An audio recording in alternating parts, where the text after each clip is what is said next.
അപ്പോൾ നമ്മളിന്ന് മെയിൻ്റനൻസിന് പോയ വീട്ടിൽ അതായത് ഒരു 8 വർഷം അവർ CCTV ഇൻസ്റ്റാൾ ചെയ്തിട്ട്, അപ്പം ഈ 8 വർഷത്തിനകത്ത് വെച്ച് അവർ ഒരു തവണ പോലും അവർ കറക്റ്റ് പ്രോപ്പറായിട്ട് മെയിൻ്റനൻസ് ചെയ്തിട്ടില്ല. അപ്പം അവർ കറക്റ്റായിട്ട് മെയിൻ്റനൻസ് ചെയ്യാത്തതുകൊണ്ട് മാത്രം പറ്റിയൊരു പ്രശ്നമാണ് നമുക്ക് ഇന്ന് വന്നേക്കുന്ന വർക്ക്. അതായത് CP+ ക്യാമറയാണ്, IR ക്യാമറയാണ്. അതായത് IR ക്യാമറയിൽ നമ്മൾ ആ ക്യാമറയുടെ കേബിൾ ഫുള്ളായിട്ട് ഡാമേജ് ആയി പോയിട്ടുണ്ട്. അതായത്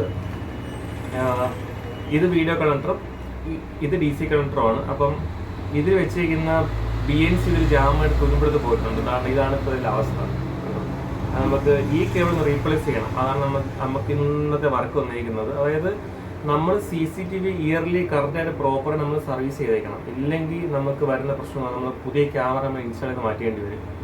ഓക്കെ, അതായത് കറക്റ്റ് പ്രോപ്പർ, അതായത് ഇത് 24 പ്രവർത്തിക്കുന്ന ഡിവൈസാണ്. അപ്പോൾ നമ്മൾ കറക്റ്റായിട്ട് പ്രോപ്പറായിട്ട് അതിന് കറക്റ്റ് ഇയർലി മെയിൻ്റനൻസ് കൊടുത്തില്ലെങ്കിൽ നമുക്ക് ഇതേപോലത്തെ കംപ്ലൈൻറ്റ് വന്നേക്കാം. അതായത് ഇപ്പം നമ്മൾ വർഷത്തിൽ നമ്മൾ കറക്റ്റ് മെയിൻ്റനൻസ് കൊടുത്താൽ കൂടിപ്പോയ ഒരു കണക്ടറോ കാര്യങ്ങളോ DC മാത്രം മാറ്റിയാൽ മതി. പക്ഷേ നിങ്ങളിത് കറക്റ്റ് മെയിൻ്റനൻസ് ചെയ്ത് പോയിട്ടില്ലെങ്കിൽ ഇതേപോലെ ക്യാമറയും ചിലപ്പോൾ അതിൻ്റെ ക്യാമറ കേബിളെല്ലാം മാറ്റേണ്ട അവസ്ഥ വരും. അപ്പോൾ നിങ്ങൾ ശ്രദ്ധിക്കേണ്ടത് കറക്റ്റ് പ്രോപ്പറായിട്ട് കറക്റ്റ് മെയിൻ്റനൻസ് കൊടുത്തേക്കണം.